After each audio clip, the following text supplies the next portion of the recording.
Yo tout le monde, bienvenue sur la chaîne de Léo et Max. On se retrouve pour parler de Dandadan saison 2 qu'on attend. On avait review la saison 1 sur la chaîne, c'était incroyable. Et là, que n'est-il pas? Que ne se passe-t-il pas? Il y a un nouveau trailer qui vient de sortir et on a de nouvelles infos. Ouais, c'est la grosse hype. En tout cas, de notre côté, on espère que vous la partagez. Léo vient de le dire, on a surkiffé cette première saison 1. Alors déjà, les amis, on compte sur vous, abonnez-vous. Parce qu'on va la couvrir, cette saison 2. Ça, c'est sûr et certain. Donc, il faut être avec nous. On vous fera très certainement aussi un récap de la saison 1, petite vidéo résumée pour vous remettre dans le bain. Et si vous aimez les mangas, on vous invite à les acheter, forcément. Chez Côté Manga, notre partenaire, il faut soutenir les libraires. On vous le dira jamais assez.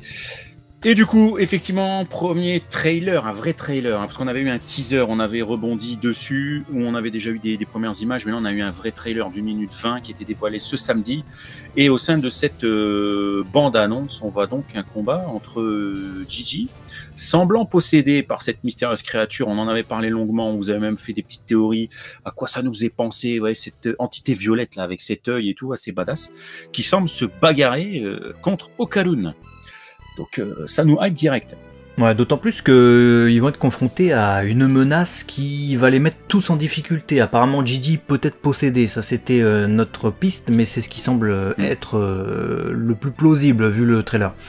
On voit également qu'Okarun à un moment donné est dans un endroit captif, de même que Mémé Turbo, et on sait aussi qu'il est arrivé quelque chose à notre cher Ayase, qui était kidnappé à la fin de la saison 1, rappelez-vous, il y avait des gens un peu chelous. On nous dit que c'est le clan Kito qui apparemment garde les lieux, qui l'a emmené. Merde, que va-t-il se passer pour elle? Moi j'ai trop de hype pour cette série.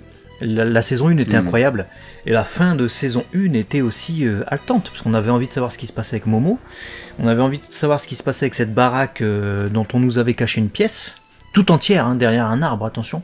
Et il y avait du coup Gigi et puis Okarun qui tombaient sur un trou, et ils voyaient qu'il y avait des talismans à l'intérieur.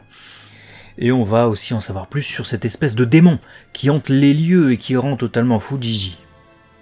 Ouais, je pense que c'est ça, hein, ce démon qui hante les lieux, qui du coup, après libération, va prendre possession du corps de Gigi. Mais je trouve que, tu vois, ce qui est bien avec ce trailer, c'est que non seulement on a déjà une bonne musique à la Dandadan, donc déjà, tu passes 1 minute 20 de pur plaisir, parce que tu retrouves la dynamique, tu retrouves le sentiment de Dandadan qui nous avait tant plu avec la première saison.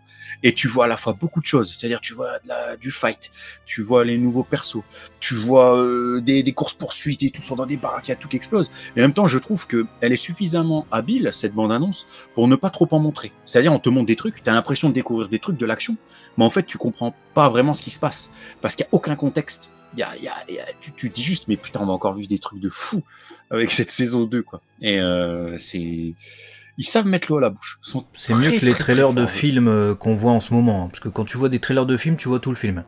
Parce que t'as le contexte. Déteste. Ah ouais, moi je déteste aussi. T'as le contexte à travers les répliques des personnages. Alors que là, t'as des répliques assez floues. Genre, oh, qu'est-ce que c'est que ça? Oh, on est où? Ah merde, ah non, aidez-moi. Bah ouais. Non, mais tu sais pas ça. En fait, ce qui se passe. Tu vois un mec qui tape, enfin un mec, ce qui s'en met peut-être au Okarun, mais on n'arrive même pas à détecter, ou alors parce que c'est un peu pixelisé, mais tu vois un gros punch dans une bouche géante là comme ça, bah dans le sol. Tu dis qu'est-ce que va nous offrir cette saison 2? Si tu veux, il y a un petit synopsis. On peut peut-être vous donner un petit synopsis de cette saison 2. Peut-être ça va potentiellement spoiler, en tout cas le début. Donc faites attention si vous ne voulez rien savoir. Rendez-vous c'est vrai. à ce timecode. Alors, du coup, ça nous dit, afin d'enquêter sur le mystère qui entoure la famille de Gigi, Okarun et Momo se rendent à ses côtés dans la ville thermale où celui-ci réside. Sur place, ils sont attaqués par le clan Kito, les gardiens des lieux, qui sont accessoirement de mèche avec la police. Très vite, les événements dégénèrent et tandis qu'Okarun et Gigi commencent à mettre le doigt sur le fond du mystère, Momo est capturé pour servir d'offrande au dieu local. Pas le choix pour les 3 lycéens, il va falloir combattre pour libérer Momo, quand bien même une menace plus grande encore semble se cacher derrière leurs adversaires. Ça nous tease des trucs et ça nous en dévoile d'autres, hein, donc ça nous dévoile un peu plus du début, j'imagine potentiellement de l'épisode 1 de cette nouvelle saison. J'ai vraiment hâte, hein, parce que la saison 1 était vraiment extraordinaire, je l'ai dit tout à l'heure, et même visuellement, dans ce trailer on perd pas en qualité, et l'affiche donne également envie, hein, on a vraiment une affiche encore très stylisée. l'affiche de cette nouvelle saison. J'imagine qu'il y en aura encore une autre, parce que j'avais vu un autre visuel traîner. Ça fait du bien déjà de voir tout ça. Ouais, il y a la violette et il y a la jaune du coup.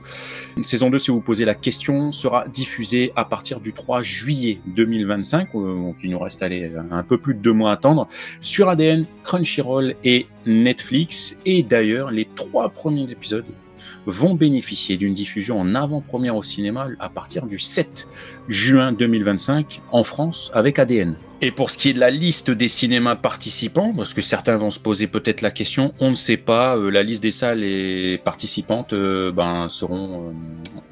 la liste sera dévoilée dans les semaines à venir. Pour l'instant, il n'y a rien de noté, donc surveillez bien si vous avez envie d'aller au Cinoche, en espérant que ça passe chez vous.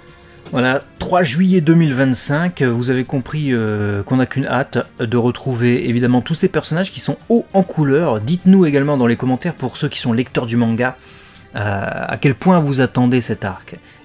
Qu'est-ce qui vous a fait ressentir, sans spoiler évidemment, gardez-nous le mystère, préservez-nous, mais vraiment... on a hâte de voir s'il y a de l'attente, c'est aussi ça le truc. Et comme ce sera 12 épisodes également pour cette 2e saison, ça sera plutôt court, donc l'expérience sera vraiment concentrée sur quelques mois, donc soyez présents avec nous, n'hésitez pas à activer la petite cloche que vous avez de toute manière là juste en dessous, histoire d'être tenu au courant des notifications et du coup des sorties de vidéos. Dandadan, c'était vraiment l'une des révélations de 2024, faudrait pas louper la saison 2 en 2025. On espère que ce sera une 2e révélation en 2025. Ça ne sera pas une révélation en tant que nouvelle œuvre, mais si on peut se reprendre une petite claque cet été, moi je signe direct. Allez, on vous fait des bisous du coup les amis, abonnez-vous, partagez l'information, donnez-nous tout ça dans les commentaires, et puis on fait des bisous. On vous fait des bisous. À la prochaine sur la chaîne 2. Léo et Max, des bisous les amis, ciao. À la prochaine. Petite info supplémentaire de cette vidéo, alors attention, ça risque peut-être de spoiler, mais en plus de la nouvelle affiche que vous voyez, la promotionnelle, les deux, puisqu'on vous a montré la violette et la jaune, il a été annoncé qu'Abel Gongora rejoignait le personnel créatif au poste de réalisateur, aux côtés de Fuga Yamashiro, le réalisateur de la saison 1.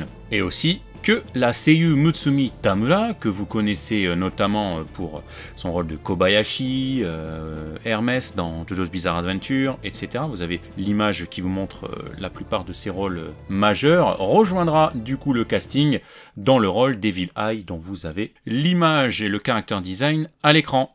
Allez, abonnez-vous les amis, et on vous dit à très vite pour la grosse hype de Dandadan.